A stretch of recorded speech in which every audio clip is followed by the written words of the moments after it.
69% from the free throw line. Here's James. He was looking for contact from Jermaine O'Neal, got a piece of it. This is Anderson Varejao. After watching his teammate miss a dunk, he came down the court, put up a valiant effort, but instead got folded like a lawn chair by a man half a foot shorter than him and 50 pounds lighter. Look at this. This is fucked up. You don't recover from stuff like this. Just disrespectful. In fact, the NBA has had its fair share of disrespectful moments, like when Shaquille O'Neal dunked so hard on Chris Dudley, he nearly made him cry in the middle of a basketball game. Or the infamous moment when Allen Iverson crossed over, then stepped over Tyronn Lue. Or what about the time when Scottie Pippen dunked so hard on Patrick Ewing, it hurt my feelings? Moments that these players wish we didn't remember, but will never forget. Imagine working your entire life, pursuing a nearly impossible goal, then getting drafted to the NBA in the first round and becoming an Olympian, just to be remembered as the guy that Vince Carter jumped over that one time. We all remember these all-time disrespectful moments. They were monumental. But what about in 2014, when Jeremy Lin, in Staples Center, waved off Kobe Bryant in the final minutes of a tie game, which is basically a death sentence? Now, it takes a brave man to wave off the Black Mamba in his own house. And luckily for Lin, he hit this shot. Granted, he did have to provide a full-length essay to Kobe explaining why on earth he waved him off. Because quite honestly, you don't just shrug off a 5-time champion in crunch time. Just like how you don't talk trash to a man that whooped up on you the last time you played him. Like when Enes Kanter said that Zion Williamson was overhyped and just Julius Randle with hops. I kind of feel like he's overhyped. I feel like he's Julius Randle with hops. Julius Randle proceeded to remind Kanter that the last time Kanter tried to guard him, Randle dropped 45 points. But at least Randle waited to clap back on Twitter. Unlike Rafer Alston in 2009, who was getting busted so bad by Eddie House, he just slapped the man across the head. Eddie didn't say anything. He didn't touch him. He just came off the bench and lit Alston up for 31, which I guess is grounds for getting the taste slapped out your mouth. But from one particular angle, you can actually see Eddie House bump skip after this 3. So that's a case of double disrespect. Now, most NBA fans know that Ben Wallace is one of the strongest players of all time. But what you may not know is that he is so strong that one time he met Shaquille O'Neal at the rim and blocked him so hard that Shaq ended up on his back. Wallace was 6'8", 240, Shaq was 7'1", 325. The man couldn't even get the ball out of his hands. O'Neal deep in the post, lots of contact there. Oh, what a block by Wallace! What a jump ball! Wow. Now that's when O'Neal sized that close without fouling him, and Wallace managed to do it. With the strength of 10 crackheads, Ben Wallace sent Shaq back to the earth from which he came. Just disrespectful. But I mean, at least Shaq and Wallace played the same position. In 2006, Chris Paul had one of the nastiest and underrated dunks in recent history when he packed one on a young Dwight Howard. Yes, you heard that right. And no, you are not in a parallel universe. 13 years ago, Chris Paul, a 6-foot guard, posterized Dwight Howard, a 7-foot shot-blocking center. Number 2, Hornets Magic. Oh my! Chris Paul! Above the rim! He didn't just dunk, he dunked on Dwight Howard! And as if that wasn't disrespectful enough, Mans drew a foul while doing it.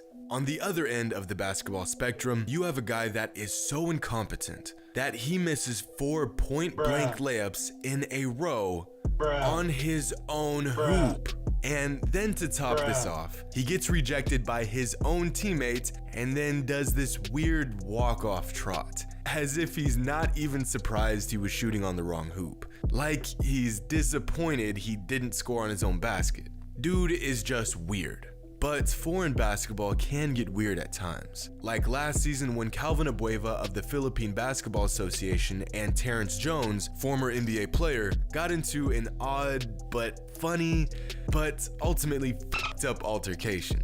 It all started when Abueva drops a shoulder on Jones, sending him to the floor. Jones then gets back at Abueva by sneaking in a shot to the giblets, immediately dropping Abueva like a bag of rocks. And after running around for about 6 years, it appeared that Calvin was over it. Little did Jones know, Abueva wanted one last shot on him. Puts it up, doesn't work. Jones with a board. Oh! And Calvin just clotheslined Dennis Jones. And Dennis Jones wants a piece of the big. While chasing a rebound later that game, Calvin Abueva catches Terrence Jones off guard with what appears to be a clothesline from the depths of hell. One of the dirtiest and most disrespectful acts I've ever seen on the court. And to make matters worse, after causing an all-out brawl, getting ejected from the game, and facing an indefinite suspension, Abueva somehow manages to make matters worse by climbing onto the scorer's table and dancing to the Real Slim Shady by Eminem.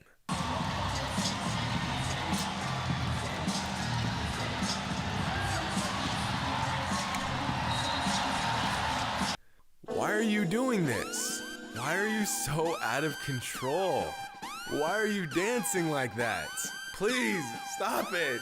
Can someone please get this situation under control? My God. And to top all of this off, this all took place on ESPN 5. So a whopping 27 people witnessed this madness. Absolutely pathetic. But disrespect does not discriminate. It can happen to anyone at any time. Like in the 2017 NBA playoffs when LeBron and the Cavs were doing their annual beatdown of the Toronto Raptors, and while up by 16 points, LeBron draws a foul, acts like a fool, then grabs a beer from a concessions lady and pretends to drink it. This is in the middle of a playoff game, and LeBron is so confident that the Cavs got this in the bag that he's now cracking jokes, doing sketch comedy on the sidelines. Just imagine if, like, Ron Baker did this, or like Jared Dudley or something. That would be a huge fine and possibly a suspension. But hey, when you're the king, you can do stuff like this. But you ain't fooling me, LeBron. Everyone knows you're a wine guy.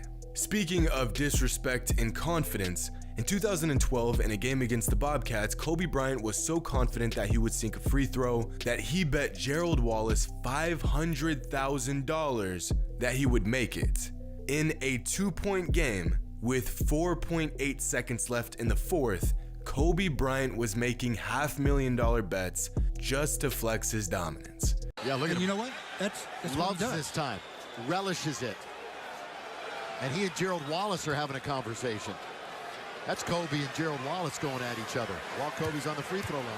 Gerald's still talking to him. They're still having a conversation as Kobe's about to shoot the biggest free throw of the night.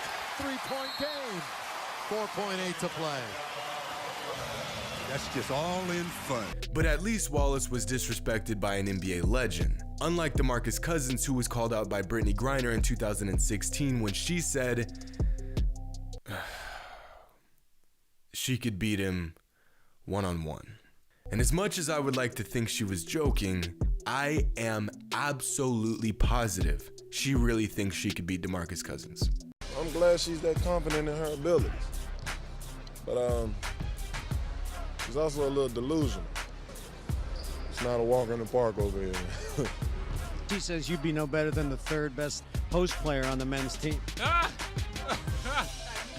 I'm just gonna use that to fuel this. I mean, I'm better, but and I know that kind of gets at him, but it's okay. It's okay, little man. The best part about this disrespect is the reaction from other NBA players who know damn well what the outcome would be.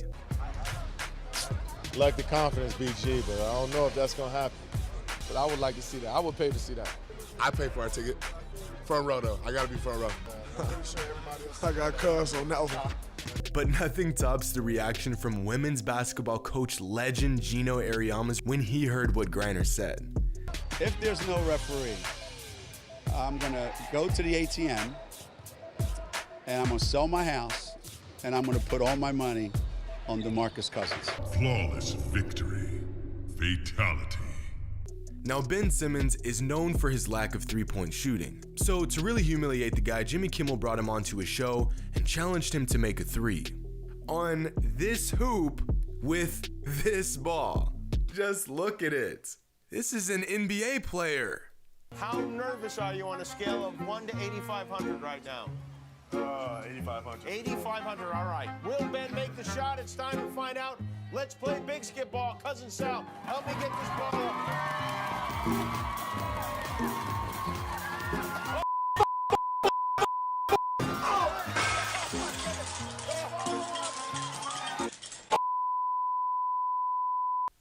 Yeah.